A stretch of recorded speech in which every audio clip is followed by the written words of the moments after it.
freedom is what we do with what has been done to us. A waitress in a Parisian cafe approached Jean-Paul Sartre. "Can I get you something to drink, Monsieur Sartre?" Sartre replied, "Yes, I'd like a cup of coffee with sugar, but no cream." Nodding agreement, the waitress walked off to fill the order, and Sartre returned to working. A few minutes later, however, the waitress returned and said, "I'm sorry, Monsieur Sartre, we are all out of cream. How about with no milk?" To get this joke is to understand post-war existentialism. In sum, negating one thing is much different than negating another, and absence itself becomes a form of choice.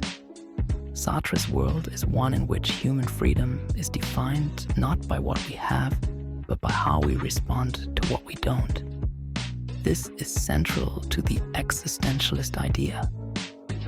Freedom is found in navigating limitations, whether they are the crushing weight of Nazi occupation, the societal rules that dictate our behavior, or the consumer choices that flood us with illusionary freedom in the modern capitalist world.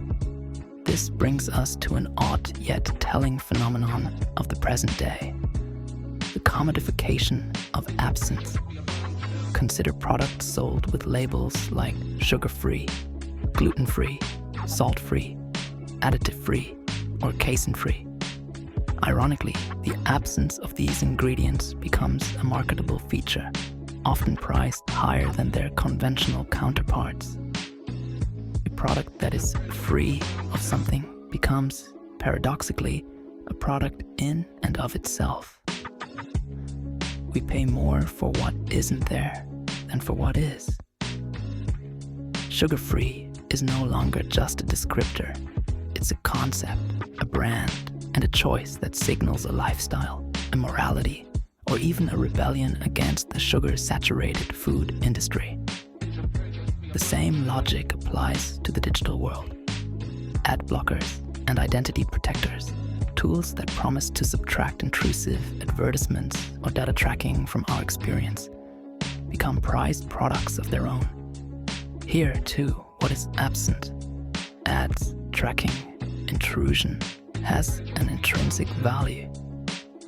Sartre teaches us that freedom lies in these choices. To choose one thing is inherently to reject another. Each decision carves a path through the infinite possibilities of what could have been. In the cafe, Sartre's rejection of cream for no cream is a subtle but profound commentary on human agency. By refusing what is not available, Sartre transforms the absence of cream into a conscious act of choice. Freedom, then, is not about living without constraints. It's about living within them, navigating the absences and presences that structure our lives. In Sartre's France, under Nazi occupation, freedom was not the elimination of oppression, but the response to it. Finding ways to resist, to persist, to define oneself in the face of overwhelming control.